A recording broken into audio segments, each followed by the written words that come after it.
iyi mhepo iyi yakatosiyana, inenge ichidziya, inenge isiri like mhepo yedu inotonhora, inenge ichidziya ichitenderera like kaseko so.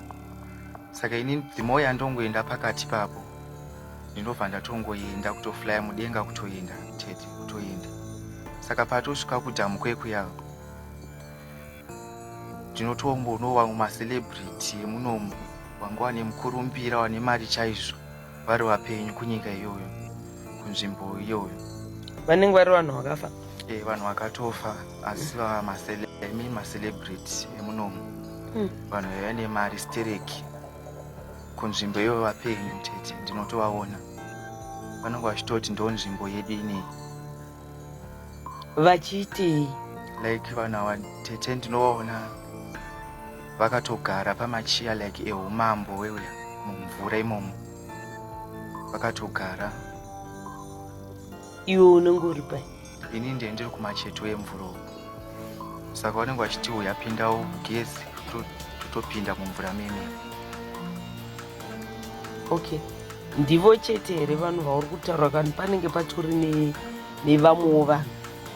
Ikoko vanhu vachona tete vazhinji vacho vakadzi vakanaka chokuti vatsvuku ndo vakadzi ava ndisati ndakamboona varume. Okay. So zvinhu izvozvo ndo zviri kuitika tete. Okay, wataurwa nechamupupuri waenda ikoko kwacho kumvura kwauri kutaura. Hausi kurota here? Z3 hope here unenge usiri kurota? Every day ndinotomuka tete, ndotonzwa voice ratete, ndotobuda panze, ndotoenda pane mhepo inenge ichitenderera. Voice ratete rinenge richiti chii? Voice ratete inenge ichitimuka nguva dzakukwana tiite basa redu ranhasi. Saka izvi zviri kuitika mazuva ese here kana pane pazvinoitika? Zvinhu zviri kuitika mazuva ese? Ava vanhu vapfupa ava tete vanouya apo neapo, asi ndakazonyatsozvicherechedza kuti pate tichienda uko kudhamu uko ndakazozvicherechedza every first Friday yemonth. First Friday of the month? Tinoenda. Saka which means uri kuenda once a month? Yo, saka unozodzoka sei? Like zvinozoitika tete ndezvekuti mhepo iyi ndinotanga kuitsvaga, pamwe pacho handioni. Uri kumvura kwacho ikoko? Saka kumvura kana kwakuda kunochena ndinoenda pakadzika pedhamu iroro kuenda pakadzika. Saka pandomusvika pakadzika ndinova ndatongwerekana ndakunoku. Asi kana ndakunoku ndinenge ndiri like ndakarara nechekugedhi uku kuimba yemufundisi kwacho kwandogara. Ndomuka ipapo ndodzokera mba. Apa dzinenge dziri nguva? Apa dzinenge dzakuma past 3. Okay, unozoyerekana wadzoka asi wakarara uri pagedhi? Ndinotoenda pakadzika pemvura tete ndotonosvika ipapo ndozoyerekana ndakunoku. Handizozoti ikoko ndendabva sei, asi kuenda ndinenge ndatoenda nemhepo iyi ndiri kuchitiflya mudenga. Mufundisi vanozvisiva here kuti unenge usina kurara mumba? Mufundisi unovataurira? Ndakavataurira vakati tinonamata nezvazvo, but the more yatinonamata like tisati tarara ndo the more yazviri kutoita wese.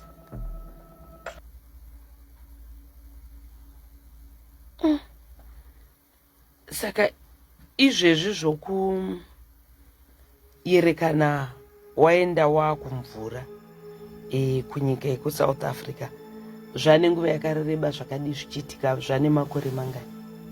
Izvi zvakatanga ndaform 4 third term. Igore ripi? Last year but one. Saka uri kutaura iwo kuti every first Friday of the month kubva last year but one unotoenda? Tinoenda.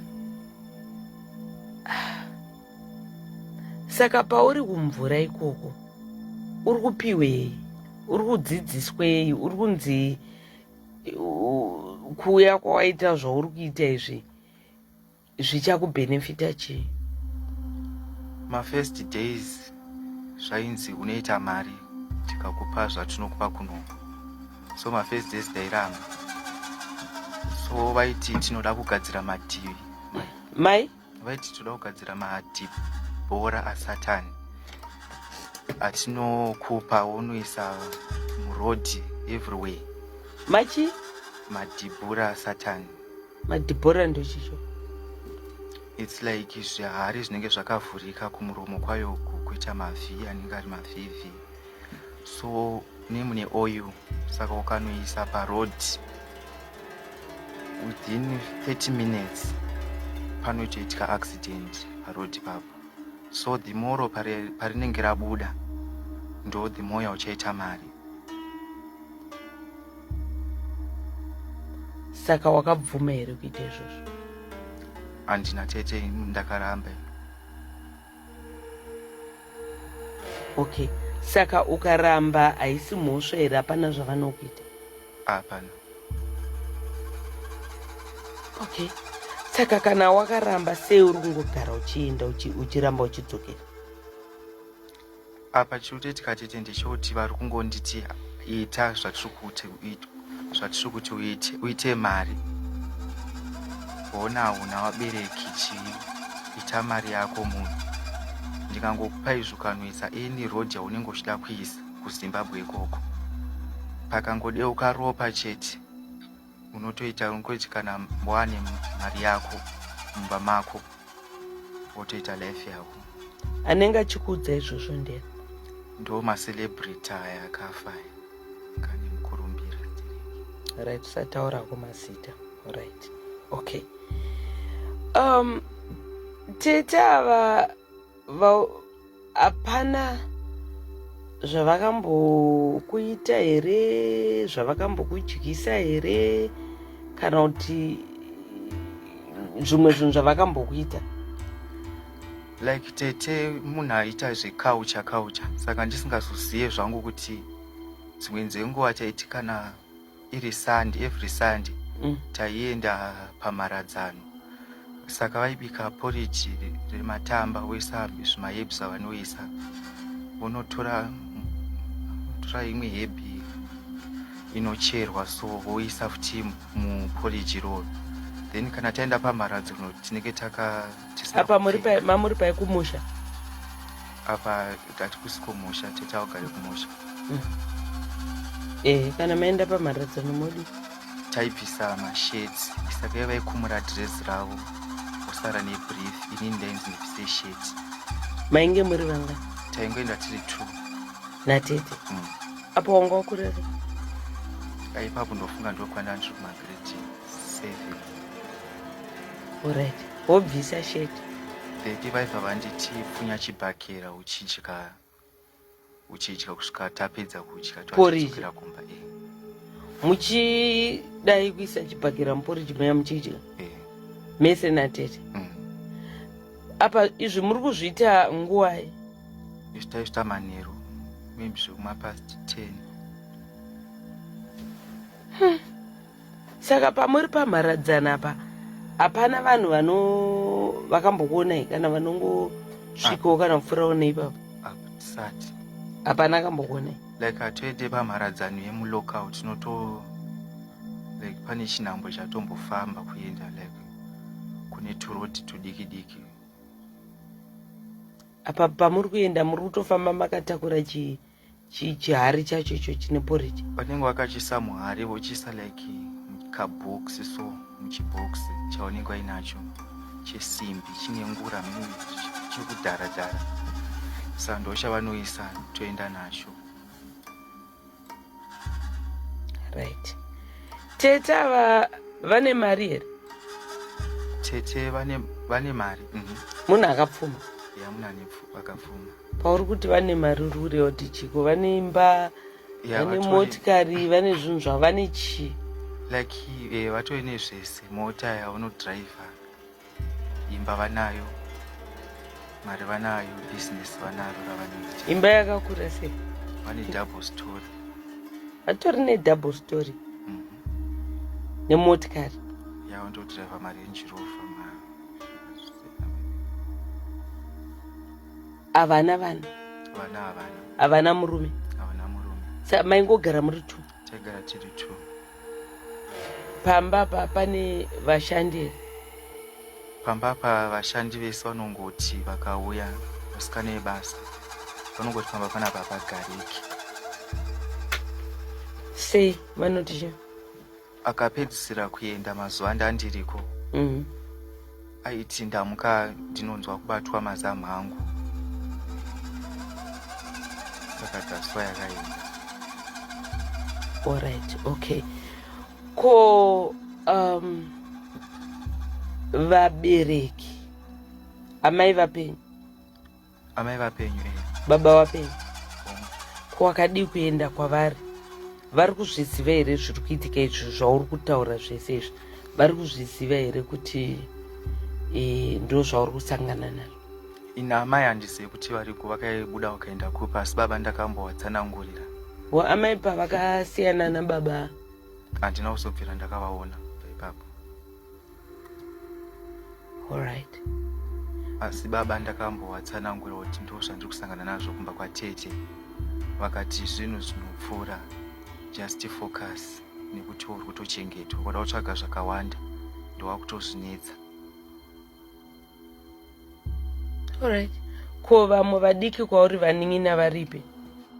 Vakatirwa nagogo. Vachiri kwagogo? Vari kwagogo. Okay. Alright. Saka mufundisi ava wagara navo kwenguva yakareba sei? Makore mangani? Tingangoti kubva 20. Ndikumbira utaurisa. Tingangoti kubva 2023, 2024, 2025. 3 years. And every first Friday of the month uchibuda uchienda kuSouth Africa uchitovataurira? Ndichivataurira. Pauri kugara ikoko imba yauri kurara kana kuti bedroom uri kurara nani? Ipapo kwamufundisi ispeya ndinorara ndega. Havasati vamboedza here ivo vari kuzviziva here kuti every first Friday of the month ndo zviri kuitika uri kubuda? Hongu pandakatanga kuvatsanangura kuti ndo zviri kuitika, mafirst days vaifunzwa pavo ndiri kunyepa, saka vakazoti ndoda kukutarisa kuti unenge urimo mumba iromo kana kuti unenge usimo. Saka pane pavaiuya vachicheka ndichiti ndirimo uvhavhara dhoo. Saka pani ndakazongoenda kwekweya uvha wazosara ukacheka wakana handimo, ndopawakatanga kutya wakati handikarambe ndichikuchengeta, imbondipa nhamba dzababa wako ndimbotaura navo kudzokere kunochengetwa nababa wako. So ini pandakavapa nhamba vakavha vatanga kuti inini DNA ndakatopruvha kudhara asi mwana wangu. Baba? That's why ndakati asachengetwe nevanin'ina vake nehanzva dzake, achengetwe kwake ega. That's why ndakamukandidzira kuna tete avo. Ndo matsanangura vanoita baba. Saka kusiyana kwababa vako namai vako yange iri nyaya yekuti hausi mwana wababa? Inini ndo zvandiri kutofunga kuti zvinogona zvichidaro. Vakati DNA yakapruvha kuti hausi mwana wavo? Asi tete ava haisi hanzvadzi yavo? Hanzvadzi yavo. Saka vaigoramba vachikuchengetesa hama dzavo sei? Ndikutoona kunge tete yanga itori like kuti vandirambe kuti handichada kukuchengeta zvairamba, nekuti vamwe vanenge vachindishandisa. Because dzimwe dzenguva tete ndinotovaona like tete ndinenge ndinoona like vasikana like vanenge vachitonzi natete enda yuku. So ndichitoita unenge uchivaona kupi? Like ndichitoita kunge ndiri kuhope ndakarara. Saka vasikana vanenge vachiuya ndakarara ndinchirota vachinzi natete endai mubedroom muspare. Saka dzimwe dzenguva vanouya vari 3. saka kana vari 3 vanoita neni bonde tete. Saka dzimwe dzenguva ndienda kurwadziwa ovwa amino zvavanondiita ndohanda ndongoita flat nozomuka kwachena. Saka mufundisi zvese izvo zvari kuzviziva? Mufundisi zvese izvo ndakavataurira. Yo, alright. Veduweka, ndo nyaya iyi inoshamisa, inotyisa. Nyaya dzauri kutaura idzi hauna kupinzwa here munyaya dzesatanism? Ndinotoona unge tete kuramba vachindichengeta, ivo tete vakati musamuchengete. Ivo havana kuwirirana nababa wako nevawaifunga ndo baba wako kuti vakuchengete? Ivo vakatozongotorongo kuchengeta? Ndokuna kudaro. Saka ivo tete havana kana mwana? Havana mwana. Kana murume? Havana, vanogara vega. Pavari kugara vega ikoko hapana havamboiti here shamwari dzechirume? Ini shamwari dzavo kazhinji kacho ndinoona vari vakadzi. Havashamwaridzani, havana kana shamwari dzechirume? Havana. Alright. Iwewe wati pauri kubuda uchienda iko kudhamu kuSouth Africa and then wozodzoka kuma 3 am wati unongeri kana wapa gate? Yeah. Alright. Mumba uri kuzomupinda sei? Uri kugogodza wopinda here kana kuti uri kupinda sei? Because it's obvious madoors anenge akaloko. Like pandinobuda ndanzwa voice ratete, handitomboziva kuti ndinobuda nepai tete. Ndinotongori kana ndaapanze, kana mhepei ndotongofamba like zvichitongori normal kwandiri. Saka kana ndakudzoka ndinongori kana ndaapagate ndopandinozotopekenuka like kutovhurika, ndopandozotanga kutofamba kutononoka door. Then mufundisi panoti uri kubvepi, wabuda nguvai, wabuda nepai door rakakiwa. So paunouya unobva waita zvokunoka door? Because ndenda normal, ndadzoka panormal boss. Unenge wakapfeka? Ndakapfeka. Hembe dzaunenge warara wakapfeka? Hongu. Alright. Saka pavanokuvhurira ndo pavanobvunza kuti zvakamira sei? Ndizvo. Saka pandovaudza kuti handisitoziva ndabuda sei kunoko. Vanobva vangoti ini zvakutondityisawo. Saka vabva vangoti ngatinamate, tobva tangonamata. Alright. Pane pawataura kuti mufundisi vakamboda kukudzinga kuti zviri kuitika kwauri izvi zviri kutyisa izvi, vakazochinja mwoyo nepfungwa sei? Havana kuchinja. Pandakatanga kuvatsanangurira zvekuti ndiri kubuda usiku makarara, vaifunzwa paundiri kuita mafanisi, paundiri kunyepa. Saka last month ndopavakati aiwa izvezvi ndinoda kumbokucheka ndikutarisa kuti unenge urimo here kana kuti unenge usimo. Pavazocheka paya? Yeah. So pavakacheka ndopavakati ndakutotya even kugara newe, handichazivi kuti chii chiri kuitika. Alright. Mufundisi vane mhuri? Aiwa, havana mhuri. Havana mudzimai here? Havana vana? Havana. Asi ndevechidiki? It's like the father like. Alright. Vasingarori. Sure. Saka zvamanje manje zvakamira sei? Vari kuti vacharamba vachigara newe here kana kuti uri kunzipa ipapo? Zvamanje manje vari kuti ndipete. Alright. Macelebrity awataura kuti uri kuona ndevechirume here ndevechikadzi here? Ndingangoti macelebrity, even vacho vapenyu vane mukurumbira ndinovaona ikoko, vakadzi zvese nevarume. Muchitotaura muchitointeract? Tinotonzwanana neshona language chaiyo. Yo. Okay. Yeah. Saka iwe urida help yeiwe? Ndinoda kungobatsirwa tete kuti izvi handisi kuda kuzviona izvi, uye handichada kuendawo kudhamuko. Every first Friday of the month? Yeah. Kubva pawakabva kwatete wakambovatsvagiri kana kuvafonera wakaudza kuti tete zviri kuitika izvini handisi kuzvida? Handisati kana nhamba dzavo handina. Indava wakadziita sei nhamba dzavo? It's like pamba apa patete apa handinotobva like zvakanaka. Wakautoti ukaramba uchiita zvekunamata ndichiita zvekaucha yangu tinozonetsana. Ndopa wakaita zvokutisa. Kana kupesa taurayana.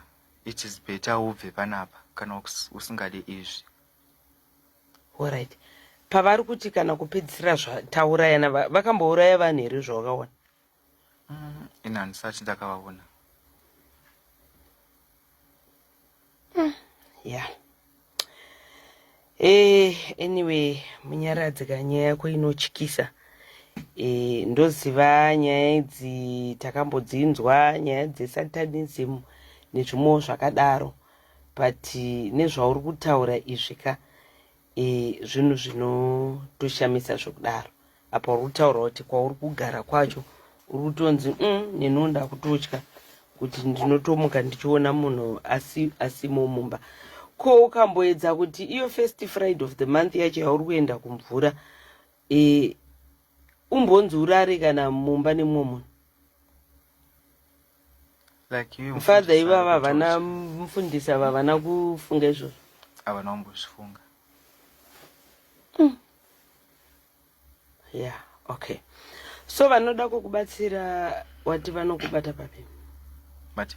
Vachada kubatsirana newe vanokufonera papi kana kukubata papi? Okay, vanoda kundibatsira 0783 473 458. Okay, right. Uri kutarisira rubatsiro rwakaita sei? Rubatsiro rwandiri kunyanya kutarisa nderekuti dai ndangowana deliverance. Alright, mafoni yako yakutorira. Alright, chauri kuda deliverance. Okay. Alright, tokumbara dzime foni yako munyaradzi dzima. Alright, okay. Yeah. Inyaya inoshamisa, nyaya inotyisa. Zvaita munhu waMwari, man of God, vabva vapinda muno mustudio. Prophet Elijah kubva kuMercy World. Makambodzinzwa here nyaya dzakadai? Senge ndofunga ndokuofisi kwenyu. Makambosangana nadzo here nyaya dzakadai? Nyaya dzakadai dziriko tete. But nhasi ndaifunga kuti zita raPrim ndoregarama musikadhinaro. Koratete ratete matichimire remwana kaPrim uyu. Baba mandakadza program yenyaya amai Prim wangu ane stress, wane stress, baba wangu ane stress amai Prim. Mazita aiwa tati zita ratete atidi kutaura tinozosungiswa regai tingonzwa. Kune vanhu vanorarama vari pasi pemvura. Handongere kana ndaenda kwandiri kuenda tiri pasi pemvura ndiri kuona vanhu vapenyu nevakafa, totogara totoita musangano. Zviriko here? Zviriko tete, zviriko, but at the same time as well nyaya iyi inenge ine kasyndicate kubva kuna tete, and also as a man of God sematsanangura azoita ake kuti vanenge vanoratidza kuti havaiti zvokuroora or whatever, you end up having a lot of questions kuti chero kutadzawo kana kungorotawo zvavo kana kungonyumwawo kuti pane zviri kuitika as a man of God. Saka you end up having a lot of question marks even concerning the man of God wacho aripo kuti waari kugara naye chi exactly chiri kuitika. Havarori, havadi, maybe it's deeper than what we think. Havasi vave vezvitendero mazita emachechi mazita, of course mazita hatichatauri. Vezvitendero zvokuti vanhu vanenge vakazvipira kuti ini ndichashandira Mwari handiroore. Yeah, but there's a lot of question marks, man, because zviri kuitika pane uyu zviri spiritual. Iwewe as a man of God, because Bible rinotaura kuti rima nechiedza zvigonogarisana panzvimbo imwe chete. Saka how is he managing if he has got the light of God, kana vaine mwenje waMwari. Ndo zvandati even usikaprofita ako kana kungonyumwawo zvako, because munhu wese tete muupenyu ane a sense, everyone, even who is listening to me right now, pane zvinhu zvaunongonzwa kuti that's why uchizoti zvinhu izvi ndamboita sendanyumwa or pane zvanga zvikoitika zvandasiri kunzwisisa. So ivo as a man of God, that spirit of discernment yokungo feel kuti something is wrong with nemwana uyu ingashayikwa sei to that level. Saka inoguma yava ne a lot of question marks. Tete mune mhuri yandakabatsira, that was 2015. Vakaguma, I think the story you know, vakaguma vandipa imba Glenlone, yaibuda mvura yo disappear, mobuda masvosve.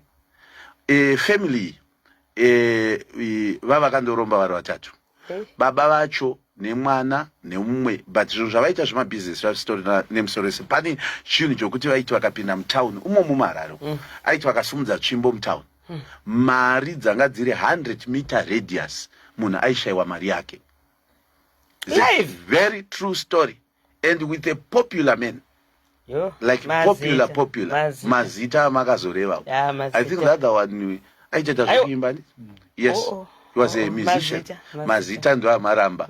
But the thing is, ndikuda kudzoka panyaya iri kutaurwa nemwana uyu. The spiritual world is real. Iriko. So vazouya ivo vacho vakazoitawo avoma uyu vakauya, tikagara pasi tikabatsirana nemhuri yavo yese until they were delivered. But at the same time, I think one of the akazoramba ariko achiita izvozvo, unfortunately Mwari wakazotonga matongero akafa mumwe wacho, but I believe achiko nanhasi. So zviriko, that's why muchiona kuti kune vanhu vazhinji nyika yedu ikasabatsirwa naMwari tete right now, I think more than 50%, especially vana vasikana, vari kuita zvemanjuzu. As we talk right now, you discover kuti time yatinonamatira vanhu tichiita deliverance, unonzwa nyaya dzefodya yebute, unonzwa nyaya ichi, zvinhu izvi zviriko. People are living in dangerous days. Tiri kurarama mumazuva akaoma. Chikonzero chiri chekuda upfumi. Upfumi hunopusha vanhu tete palevel isiyo. Ndanichitaura nemwe hama masikati today andifonera ndichingotsanangura zvangu ndichiti Bhaibheri rinoti Mwari vanoti kuna Satan, uri kubva kupi? Zvikanzi uri kubva kupota nenyika. Zvikanzi wambocherechedza here muranda wangu Job? Zvikanzi auyo abatiki nokuti zvaainazvo ndimi makamupa. In other words, Satan aitraya kutsanangurira Mwari kuti reason why Job akatendekeseka pamberi penyu inyaya yepfuma yamakamupa. Asi mukamutorera pfuma muchaona kuti unokumukirai, which means hunger, poverty can be a reason to push people to do things zvisizvo. Inyaya yekutsvaga pfuma. At the end of the day, poverty can push someone not to be loyal to God. It's there.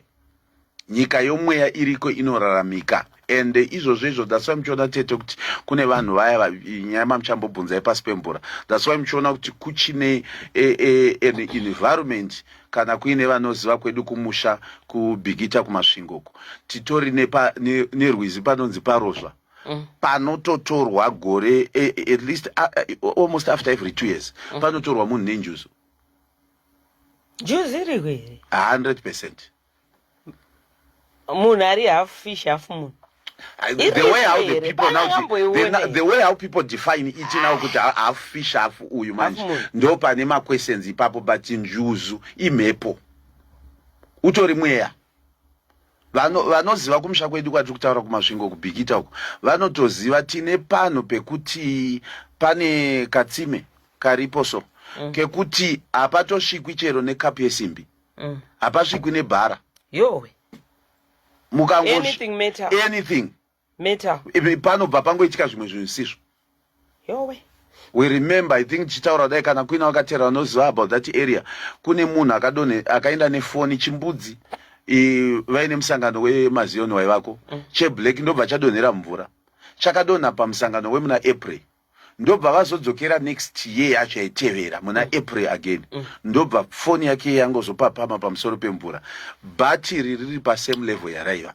Yanga iri mvura gore rese ikadzoka iri pasame level. Sure. So zvinhu izvi zviriko mukandotarisa even nyaya dzimwe dzinombotaurwa nemadzimambo vanoita nenhawidzi nedzechivanhu muchandoona kuti nyaya idzi dziripo dzinoexista. And right now isi tine mamwe madzimambo anombouya kwatiri vachiti chitibatsirai vanhu vedu, zviriko zvinoexista. Saka pakadai vanhu vanotobatsirikana, vanhu vanobatsirikana. So nyaya yemukomana uyu inoratidza kuti ina tete mukati, but mufundisi futi hatigoni kubata-batawo makereke evamwe, but at the same time tinoramba tine tuma question marks pavari as well. Alright, okay. Alright, Prophet hero basa ina hanga ndichataure zvakawanda hero basa. Anyway, Prophet Elijah kubva ku Mercy World Mount Gilead Church ndangoti rigeni kutanga nekunzwisisa kuti naimi kunenge ndoko ofisi kwenyu munosangana nenyaya zvekutodaro zvinhu zvinobatsirikana here. Mercy World Mount Gilead Church zvakamira sei, munowanikwa kupi, mazuva api, and any upcoming events? Thank you so much tete. Nsandangobata unongodzokera zvangu kumukomana ka one statement. Bible rinoti resist the devil and he will flee away from you. Mataura nawo yemusi Friday kuti ndo zuva raanonyanya kusongana nematambudziko. First Friday of every month. First Friday of every month. Saka akutoziva day ranosongana naro dambudziko. Why not at his age, is still young, ndo zuva watakatanga kutsvaga Mwari tiri vana vadiki tichiri kumachechi kwataipinda tisati tatumwa naMwari kuita basa takaita ndakakurira muFM. Taitoziva kuti Friday ndinondorara kugomo. Ngaambotraya izvozvo as an individual, pasina mufundisi, pasina munhu waMwari. Biggest problem unombozvedza asati izvozvo asati. Ndaona mamessages akawanda apinda panapa zvikanzi ko uri kudii zvauri kuziva kuti every Friday kana Friday yacho umbonorara muchechi. Exactly, because Bible not resist the devil and you flee away from you. Iye as an individual, iya first Friday of the month pane zvinhu zviya zvichaitika umbonorara kuchechi.